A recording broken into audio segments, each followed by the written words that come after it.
right, so we are in Deuteronomy 29 and 30. But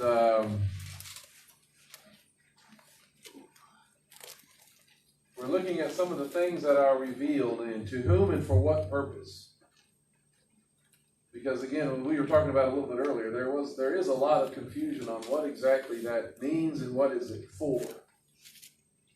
About his things that are revealed. You know, theologians, they like to talk about, there's two different kinds of revelation. There's the general revelation. Y'all know what that is, right? General revelation is those things that are seen everywhere, universally, those things that's seen in nature, in the design of the universe. It's general revelation provides enough for us to know that there is something more, there's something bigger that's out there, something that's greater that's out there. And so it's evidence that we like to look at. For there's something more. You know, and it's not necessarily proof. You know, you like to hear people say, can you prove that there's God? It's like, well, no. That's not the same thing. Evidence and proof are not the same. It's not absolute so that there can't be debate or disagreement, but it is enough that people can look out there and see that there must be something more than just this physical world that we can see. My son Gabriel shared with me an interesting article this past week from Neuroscience News. And there's a new study that's come out about the unconscious learning and how that underlies a belief in God. And here's a couple of excerpts from it. It says, individuals who can unconsciously predict complex patterns, you know, an ability called implicit pattern learning. They are likely to hold stronger beliefs that there is a God who creates patterns of events in the universe, according to neuroscientists at Georgetown University. And basically what they would do to test people, and these are those cognitive tests that can start even pretty early, but if they have a series of lights or dots, and there's dot, dot, dot, dot, dot, dot, and you can start predicting where the next one's going to show up, even before the dot gets there. If you're good at pattern recognition and predictive pattern recognition, then you're more likely to believe in God. And that's because of this general revelation. If you can see, it's like, man, there sure is a whole lot of evidence. There sure are a whole lot of patterns out here that look like somebody did this on purpose. And if you can see those and understand those, you're more likely to believe in God. Of course, you know, these neuroscientists at Georgetown, they always want to make sure that there's a caveat here. They say, this is not a study about whether God actually does exist. They want to make sure you know that. This is a study about why and how brains come to believe in gods out there. Our hypothesis is that people whose brains are good at subconsciously discerning patterns in their environment may ascribe those patterns to the hand of a higher power. Right? So they're trying to not only say, okay, if you're good at seeing those kind of patterns, well, then you're more likely to maybe even, they'll probably suggest you're more likely to fall for the idea that there's somebody out there making the patterns. Well, there's really not. You know, that's how they would probably come at it. From a purely materialistic universe, they don't want there to be a designer. They doesn't want there to be a creator or somebody who puts patterns in the universe. So, but he is saying that the people that are better at seeing patterns are better at recognizing somebody made the pattern. So if you're one of those that's good at that kind of stuff, you're here in the right place, right? But so that idea of general revelation, you know, according to Paul in Romans chapter 1, general revelation is enough to know that God is, for us to know that God is there, but it's not really enough for us to completely know who he is and his identity. General revelation is enough for every human being to be condemned, but it's not enough to be saved. That's general revelation, right? We see that in Romans chapter 1. says, "For the wrath of God is revealed from heaven against all ungodliness and unrighteousness of men. In unrighteousness they suppress the truth." Okay, so his wrath is coming down, and it's because of the rejection of God. It's because of the unrighteousness of those things. He says, in unrighteousness they suppress the truth. Remember that study? We're not really saying that God is there. Remember how they put that caveat? In unrighteousness they're suppressing the truth. Because what can be known about God is plain to them. It is out there. It is for them to see. It says, "For God has shown it to them. His invisible attributes, his eternal power, and his divine nature have been clearly seen ever since the creation of the world, being understood through the things that have been made, so people are without excuse." It's enough. General revelation is enough to condemn. It's not enough to save. We need more than general revelation, because we need to know who he is. We need to know how to be saved. We need to know our purpose, to know what our responsibilities are. We need special revelation. Because people can look out there into the universe. They can look at, and they've tried to attribute meaning to their lives and purpose to their lives, to the stars, to the trees, to all those things. They've tried to look at creation and learn those things, but where it takes them is idolatry. They're worshiping and serving the created thing rather than the creator. Right? So we need special revelation. We need God speaking specifically, revealing his identity, revealing his will, revealing what he wants us to do. And again, we see that come out in this Torah portion. It says, "The secret things belong to Adonai our God, but the things revealed belong to us and to our children forever, in order to do all the words of this Torah." So with this statement that Moses, he's making here, we learn several important things. All right, there are some things, and we need to understand this, there are some things that God reserves for himself. Right? The secret things belong to Adonai our God. There are some things that he keeps to himself. There are secret things that belong to him. And this is beyond classified. This is beyond top secret. Any of those types of password encryption and all this other kind of stuff that we try to do to protect our stuff and our identities and our secrets. But basically, he doesn't feel the need.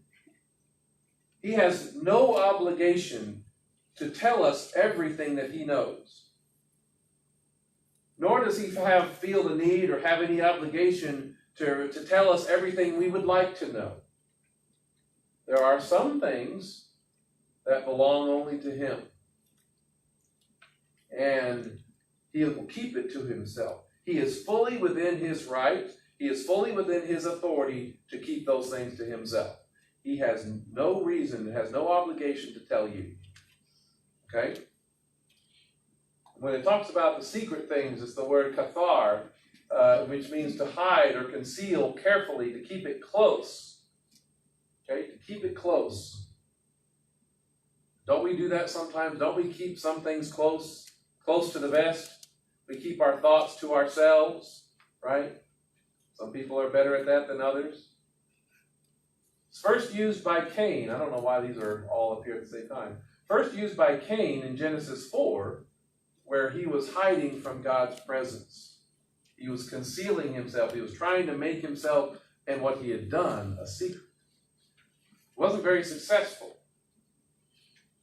It's frequently used, about God, how he will hide his face from us.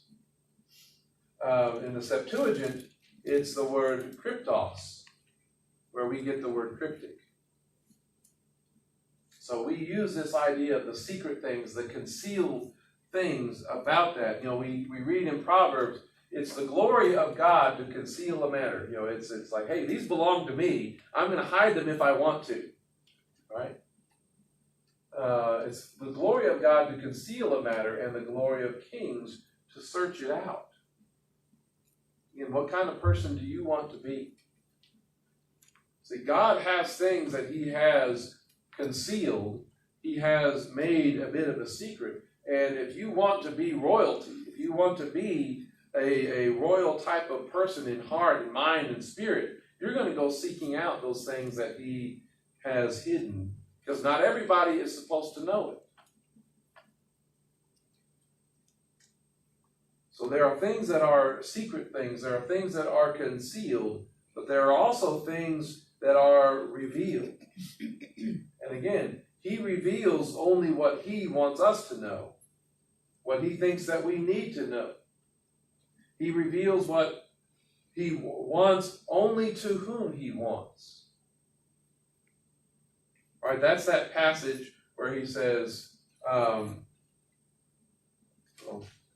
it's the passage where He says, these things are revealed, belong to us and to our children forever. And guess what? He is fully within His right.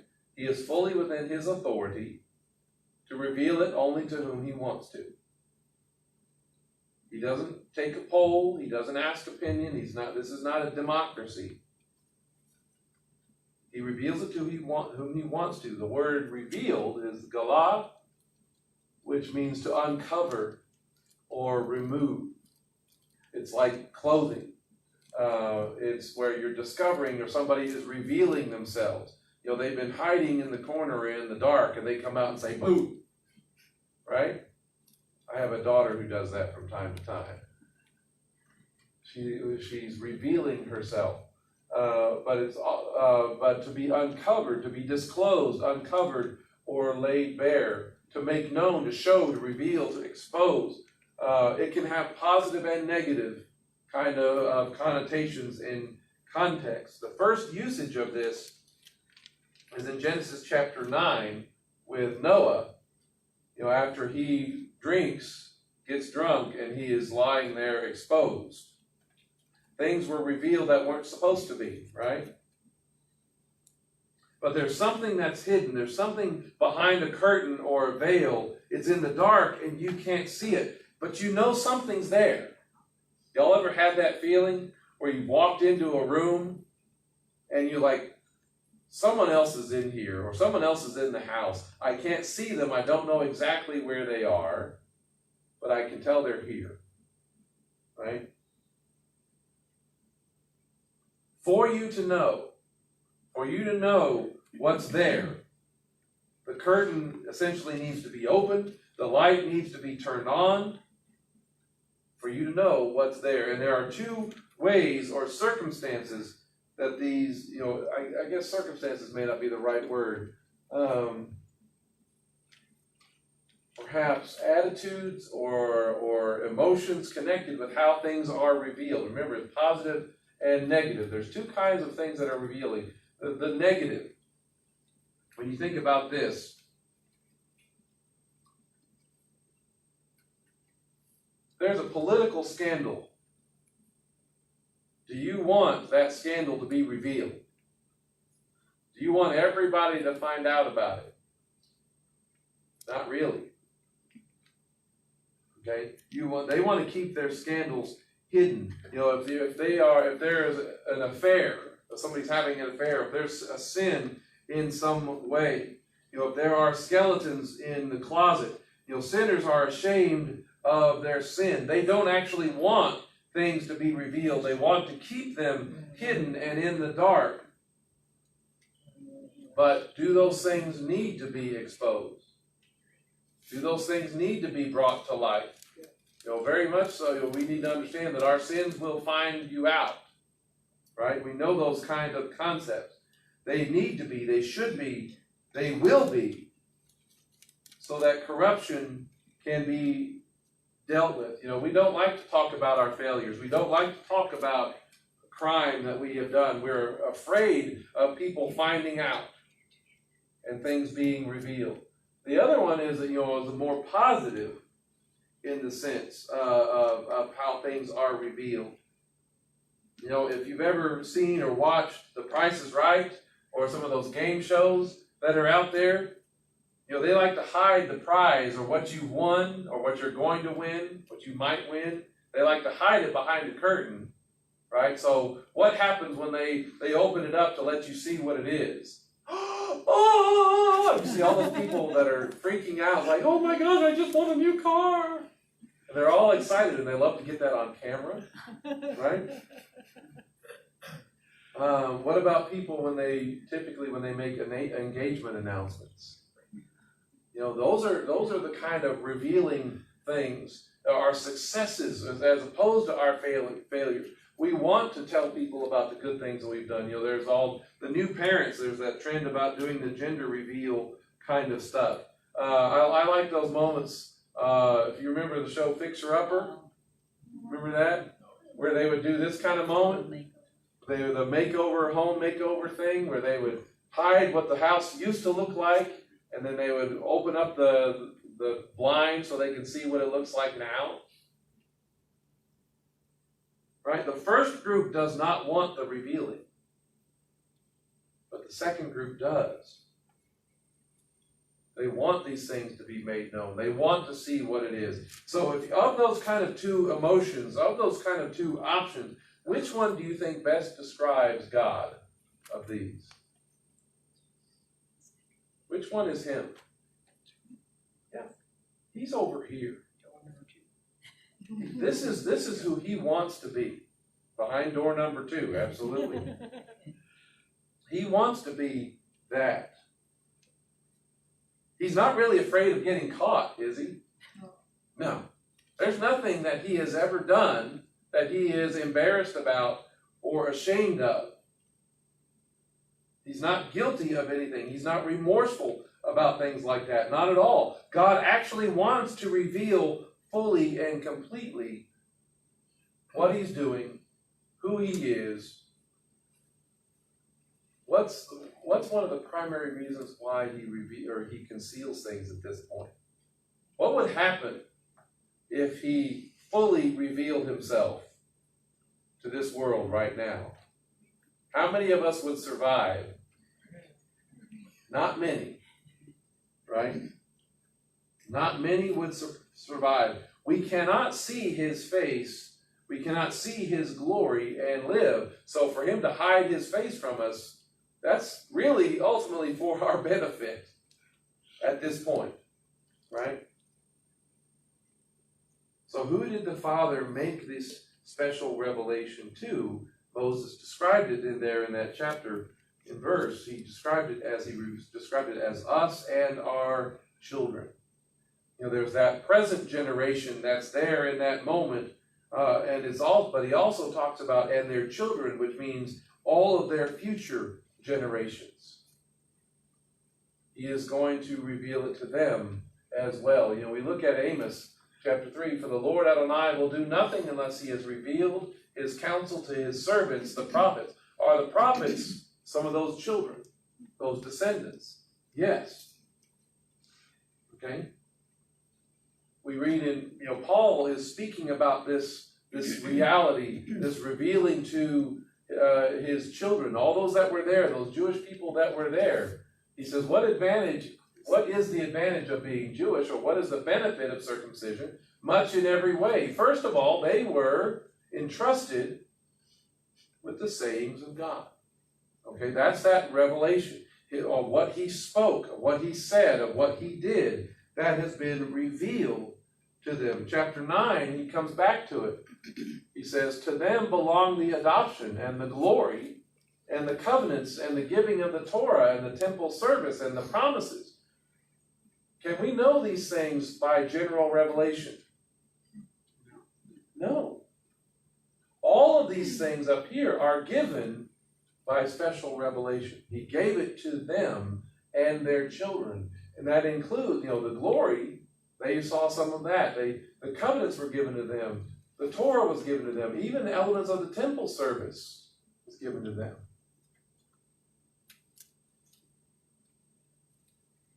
And how long would this revealing last? How long will it belong to them? How long will they have that special place of receiving that? How long does this receiving the revealed things last. It says, in order to, he says, this belonged to us and to our children for a few months, for a few centuries, until Messiah comes. Is that what it says? Forever. No, it says forever. And forever means forever. We need to realize that forever means forever. So, again, how do these things become ours? You know, we weren't there that day with Moses. We aren't necessarily, some of us may be, we aren't necessarily his physical descendants. So how do these revealed things become ours? How are we included with all of that? By adoption. Adoption into the family. We become one of those children by faith in the Messiah that comes from and through them. That's how we are included in that passage and in that verse. We become one of those children that he's talking about by faith. So there are things revealed that we should be aware of and that we should be a part of. We have crossed over into that covenant by faith. We have become children of Abraham by faith. Crossing over is important. Deuteronomy 29 says, you are standing today, all of you, before Adonai your God, the heads of your tribes, your elders, your officials, all the men of Israel, your children, your wives, and the outsider within your camp, from your wood chopper to your water carrier. Each of you is to cross over into the covenant of Adonai your God that he is cutting with you today, and into his oath. This is in order to confirm you today as his people. So he will be your God, just as he promised you, and just as he swore to your fathers, to Abraham, to Isaac, and to Jacob. Each of you is to cross over. So they are the Jewish people, they are the chosen people, but just because they're a part of the group, does that mean that they've automatically crossed over? No. Each one of you is individual. So yes, they are, as a whole, they are the chosen people to whom receive all of those special revelations, but they still individually have to choose that they are going to be a part of that covenant. Then he says this in verse 13, not with you alone am I cutting this covenant and this oath, but with whomever is standing here with us today before Adonai our God, and with whomever is not here with us today. Again, it's very future-oriented. It's very future-projecting. Indeed, you know how we dealt in the land of Egypt and how we crossed through the nations that we passed through. See, we cross over from what we were into something new. The word is, and I forgot to put it in here, it's avaru, or ahava, but it's where Hebrew comes from. Right, yeah. It's where Hebrew comes from. It means one who crosses over. I forgot to put that in here. So we cross over into this covenant. We cross over from or through the nations to get there. And each of us have to do that. And that means, in other words, we have choices, we have options. We're passing through those nations. There are places where we could stop. You know, y'all have it. We have a destination in mind. You know, you're driving to your family's house. And if you're, say, imagine y'all remember driving someplace for Thanksgiving dinner, right? Are there restaurants that you pass along the way that, you know what, I don't really feel like waiting until we get there. I'm going to go ahead and pull over and eat at McDonald's. Can you do that? Yeah. Is it worth it? No. But you could. You can eat before you get there. Depends on, I guess, how good the cook is on where you're going. You might not want to be very hungry when you get there. I don't know. But there are places that you could stop. There are places you could detour, places we could go instead. But we're not supposed to stop in these nations. We're not supposed to stop in those things. We're supposed to keep going. We're supposed to continue on. We're supposed to cross over into the covenant, into that relationship that he set up for us. And this covenant was not meant just for that generation only, but for all those following them in the future. Descendants, children, future generation, those who align themselves with this people. Each of them have to also likewise cross over. They have to make the deliberate and intentional choice to cross over, to include themselves in those covenants. Are we any different? No. We have to choose to be included in those things, and the choice, well, I'll get to that in just a minute. All those who are willing to cross over into this relationship are doing so through what God has revealed, the way that he has revealed, through the man that he will reveal in their future. It's future for them, it's past for us. And that's talking about the Messiah. All these things revealed, all these, the secret or the special revelation, all of these things that he is doing, all of this Torah is to lead us to the way, to the man, to the Messiah. Paul makes that point in Romans 10. For Messiah is the goal of the Torah, as a means to righteousness for everyone who by faith, who keeps trusting. For Moses writes about the righteousness that is based on Torah. The man who does these things will live by them. But the righteousness based on faith speaks in this way: do not say in your heart, who will go up to heaven, that is to bring Messiah down, or who will go down into the abyss, that is to bring Messiah up from the dead. But what does this kind of faith, what does it say? That the word is near you, in your mouth and in your heart. That is the word of faith that we are proclaiming. For if you confess with your mouth that Yeshua is Lord and believe in your heart that God raised him from the dead, you will be saved. That is the crossing over that he's talking about. And interestingly enough, in these passages, Paul, guess where he's quoting from?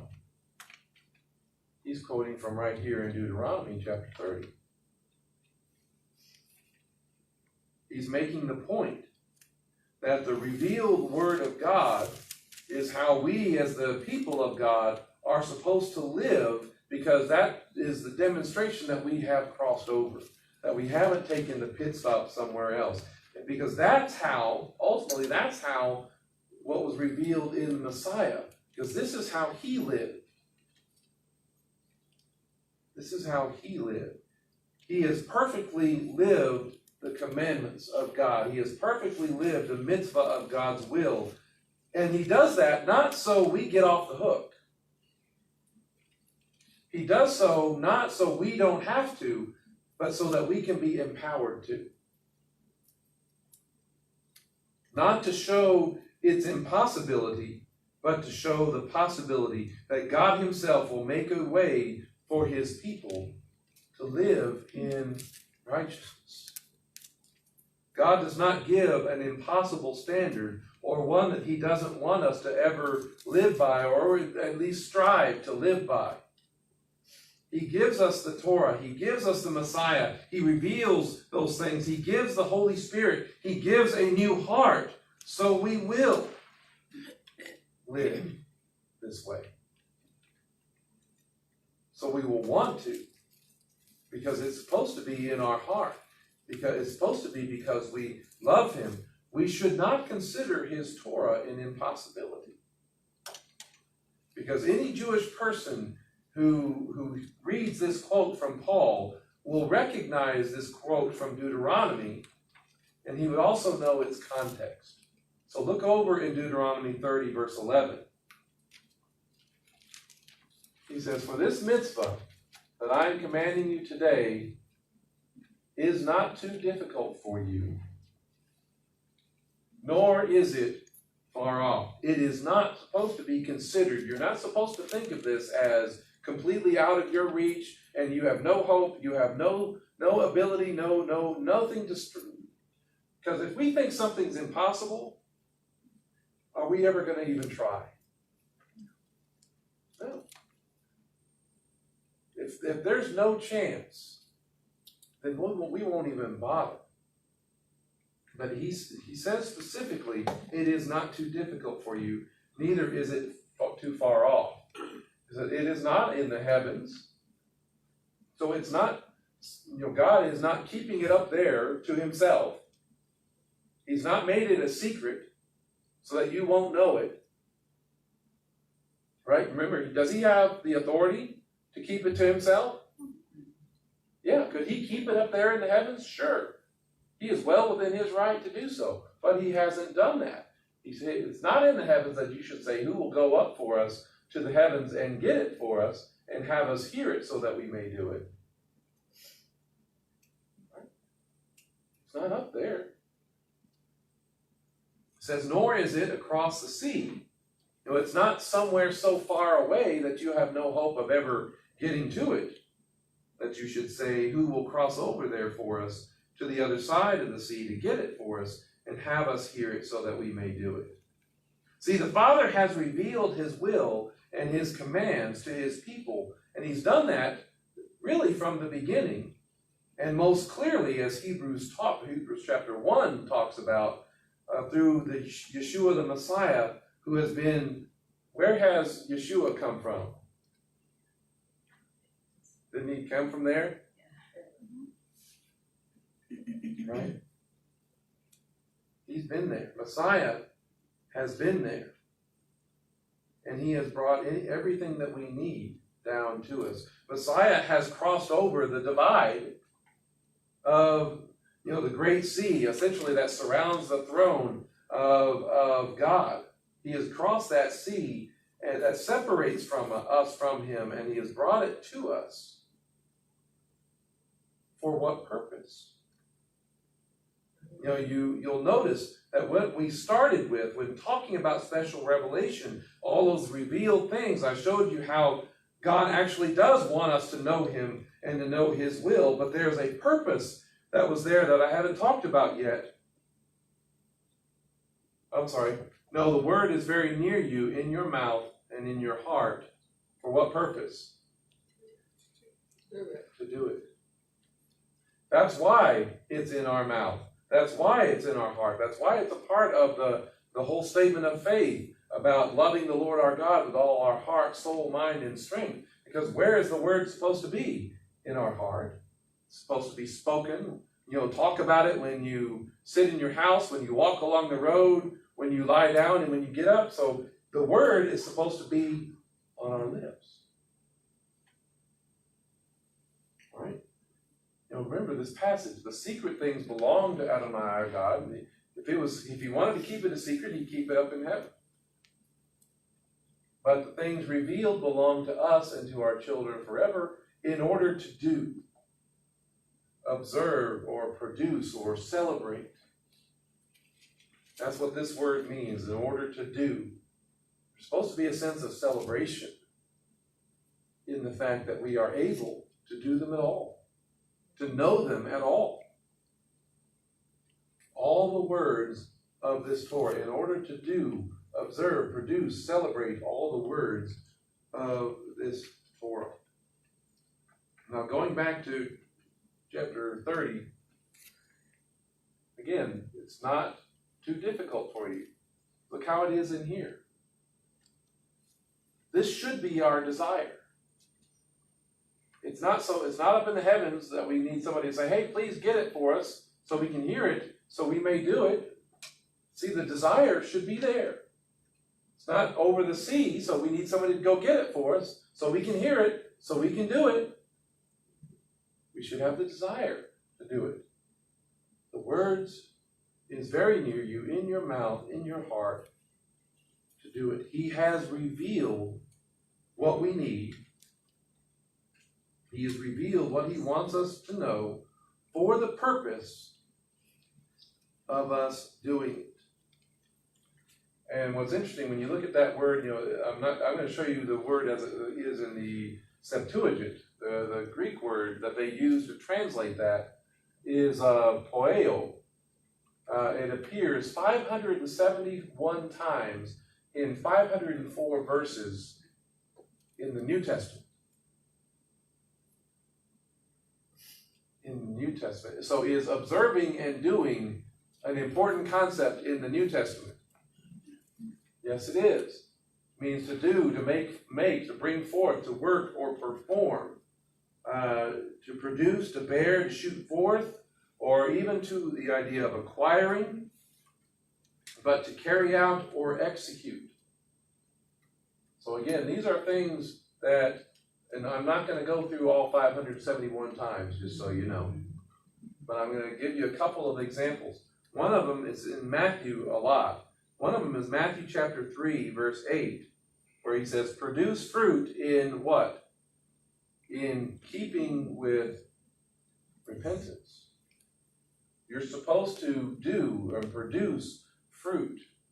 A certain kind of fruit, not just any fruit. It's fruit that is there with repentance. Then there's one in Matthew chapter 5, verse 19, where he says, whoever does and teaches these commands. Y'all remember that one? Matthew 5? That's a big one that we like to talk about a lot. Whoever keeps and teaches them, this one shall be called great in the kingdom of heaven.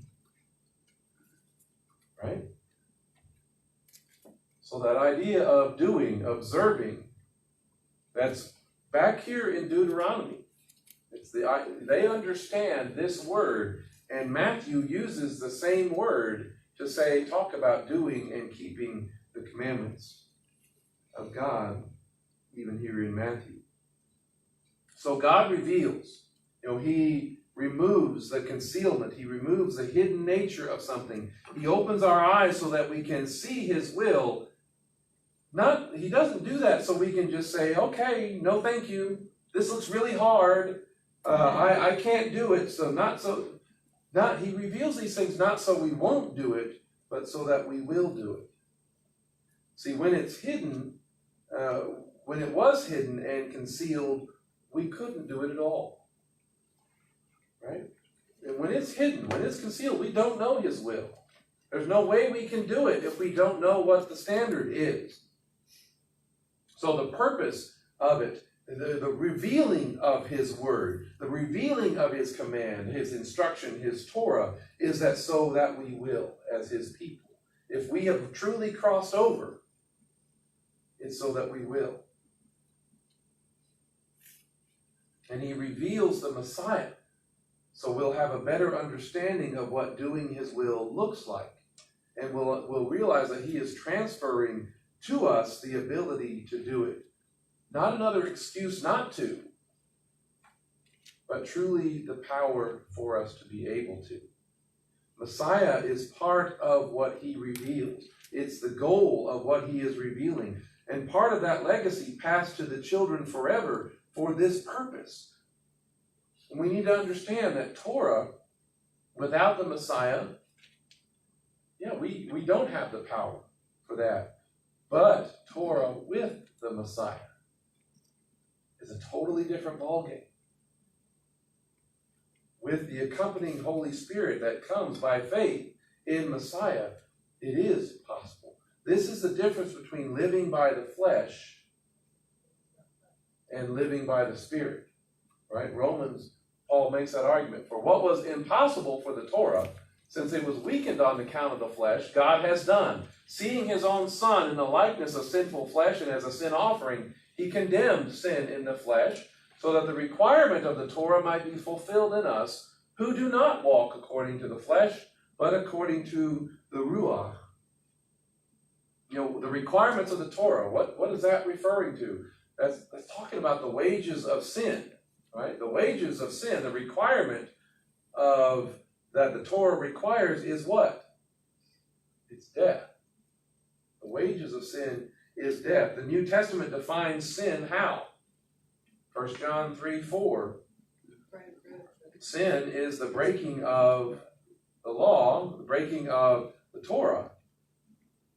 But this has been satisfied, right? The requirement of the Torah might be fulfilled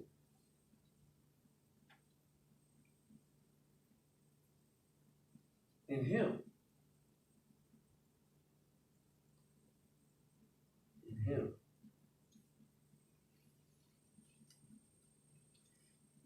It's been satisfied by the life, the death, and resurrection of Messiah Yeshua. And so that means we can just go on living and walking in the flesh, right? Are you sure? I mean, that's sometimes how we treat it.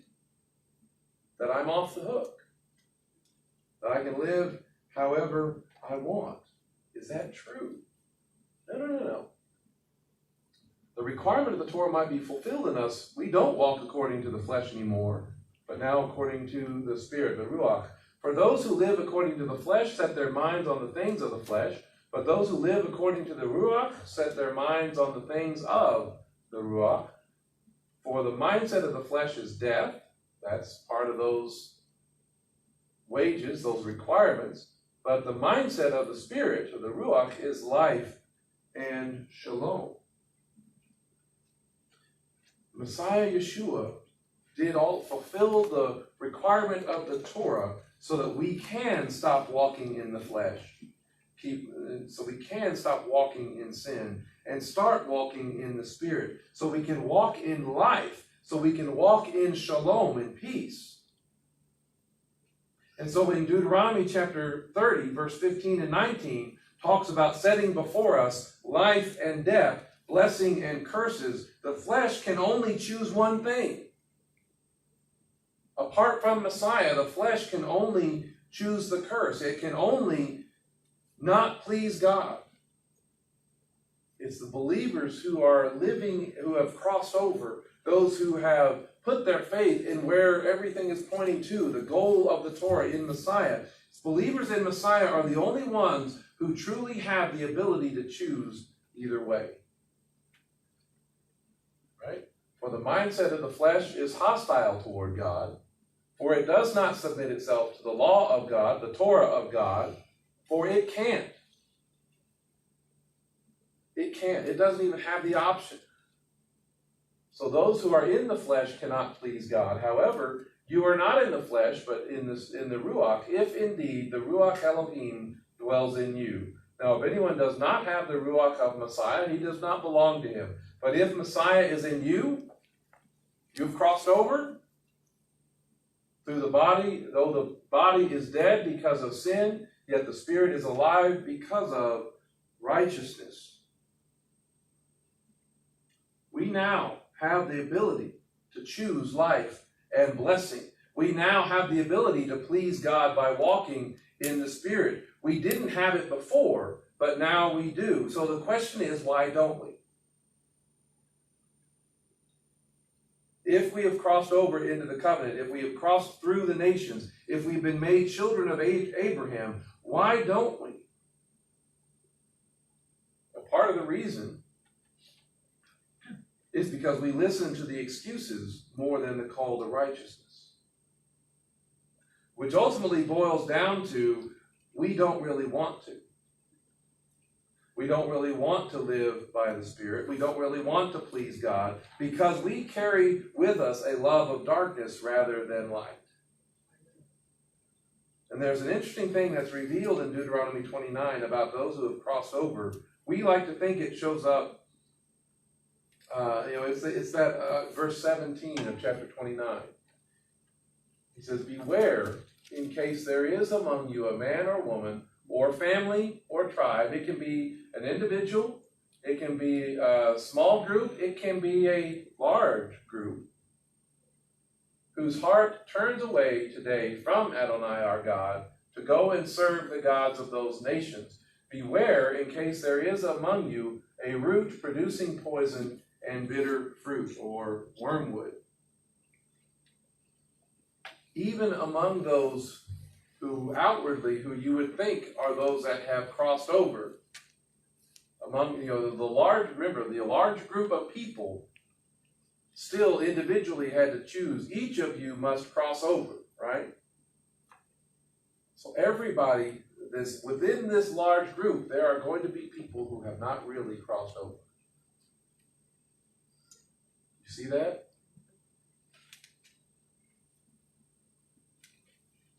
Oh, and in those who claim on all outward appearances say they are believers, who are with you in your fellowships, there are those who will not be producing fruit consistent with repentance, but they'll be producing this kind of fruit instead. The bitter fruit, or that wormwood, they are there to poison the fellowship and the life of the body of Messiah through that gossip, complaining, bitterness, bad teaching, bad theology. The Hebrew word is la'anah. And it sounds very similar to what is the word for evil speech, or what's that called? Lashon hara. So it's a very similar word in sound to that. The Septuagint uses the word pikria. It's actually, this word that they're translating here for wormwood is a different word than they use in Revelation. Just FYI. I spent a lot of time looking at that. It's only used 4 times in the New Testament. And it's always in terms of breaking fellowship, and it's typically in terms of speech, of what someone says. It's that bitterness or the gall or hatred. It carries with it extreme wickedness. Bitter root producing that bitter fruit. It says their mouth is full of, Romans 3:14 is one of the uses of it. It says their mouth is full of cursing and bitterness. Ephesians chapter 4 verse 31 says, get rid of all bitterness and slander. Again, it's going and connecting it to speech and what we say. Hebrews chapter 12 verse 14 says, pursue shalom, peace, with everyone, and the holiness without which no one will see the Lord. See to it that no one falls short of the grace of God, and see to it that no bitter root springs up and causes trouble, and by it many be defiled. Pursuing peace is evidence for a life guided by the Spirit. Pursuing holiness is evidence for a life guided by the Spirit. But division causing trouble is falling short of God's grace. And I don't have this passage in here, but it's also related to James. And the discussion about the tongue, right? This is also a part of that. He says, no human being can tame the tongue. It is a restless evil full of deadly, what? Poison? Which is what that passage in Deuteronomy mentioned, that it's poison. He says, with it we bless Adonai and Father, and with it we curse people who are made in the image of God. From the same mouth come blessing and cursing. My brothers and sisters, these things should not be. A spring does not pour out fresh and bitter water from the same opening, does it? My brothers and sisters, can a fig tree produce olives, or a vine produce figs? Neither can salt water produce fresh water. Okay. Beware, in case there is among you a man or woman, a family or tribe, whose heart turns away today from Adonai our God to go serve the gods of those nations. Beware, in case there is among you a root producing poison and bitter fruit.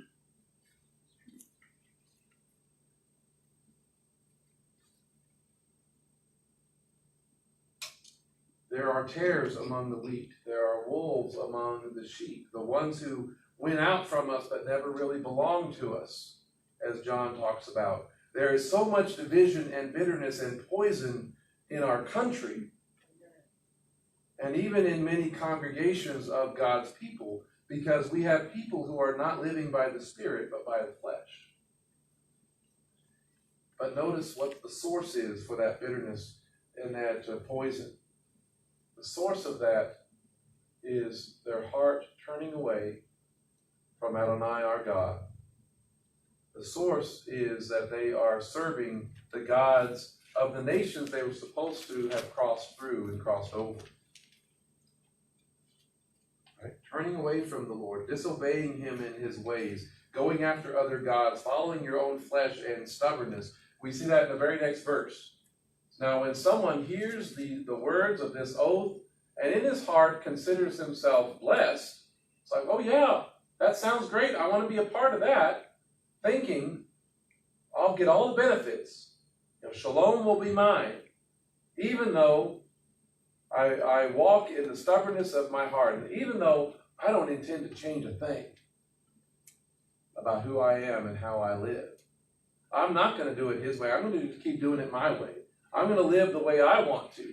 I'm not going to submit to him and his ways. Yeah, I want this. I'll go through the motions. I'll go forward. I'll get baptized, or I'll do whatever else to make it look like that so I can hopefully experience this good stuff.